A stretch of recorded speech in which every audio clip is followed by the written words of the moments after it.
হিরোইনদের নামে তো ছবি বিক্রি হয় না, হয় হিরোদের নামে। লড়াইটা না আমাদের কম বেশি সবারই থাকে, কিন্তু কারোর কারোর ক্ষেত্রে এই লড়াইটা না তার ভিতরে বসে যায়।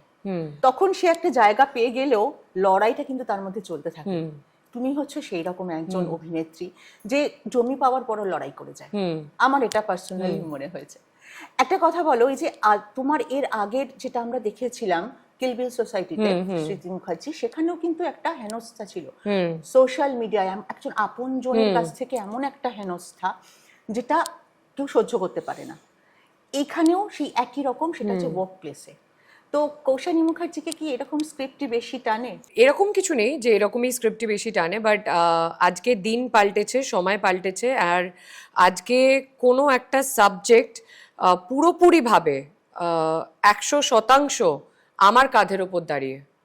সো সেই জায়গাটা আমি অর্জন করেছি আমার জন্য, কারণ কিল বিল সোসাইটি একটা সাবজেক্ট যেটা হেমলক সোসাইটির ক্ষেত্রে দুটো চরিত্রই ছবিটাকে যেমন টেনে নিয়ে গেছে, কিল বিল সোসাইটির ক্ষেত্রেও কিন্তু দুটো চরিত্র ওয়াজ ভেরি ইম্পর্টেন্ট, কিন্তু কোথাও না কোথাও পূর্ণা আইচ মানে was the driving force in the film.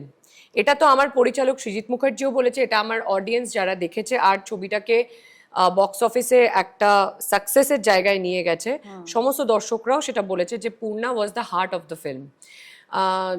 তো একটা সময় ছিল যখন কৌশানীর নামে, যেটা আমরা মেনে আসি আর কি, যে ডিস্ট্রিবিউটরদের সাথে কথা হলে যে হিরোইনদের নামে তো ছবি বিক্রি হয় না, হয় হিরোদের নামে।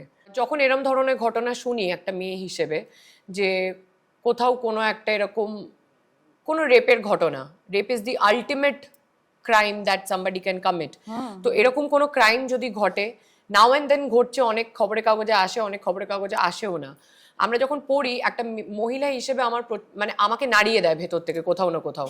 বিকজ দেখবে তুমিও এটা ফিল করবে যে ওই মেয়েটা কি কিসের ওপর দিয়ে গেল, মানে ওই মুহূর্তে যখন হয়তো আমরা আমাদের স্বাভাবিক জীবনে ছিলাম, আমরা পার্টি করছিলাম, ওই সময়টা হয়তো ওই মেয়েটার জীবনটা শেষ হয়ে গেল। সো সেটা তুমি একটা মেয়ে হিসেবে ফিল করতে পারবে। আর সেটা যদি তুমি বড় পর্দায়, তুমি ওটিটির দ্বারা হোক কি তুমি সিনেমার দ্বারা হোক, তুমি যদি সেরকম একটা কোনো সাবজেক্টে কাজ করতে পারো আর ওভারঅল একটা বড় প্ল্যাটফর্মে একটা মেসেজ দিতে পারো to the society, I think that is also a initiative that you are taking.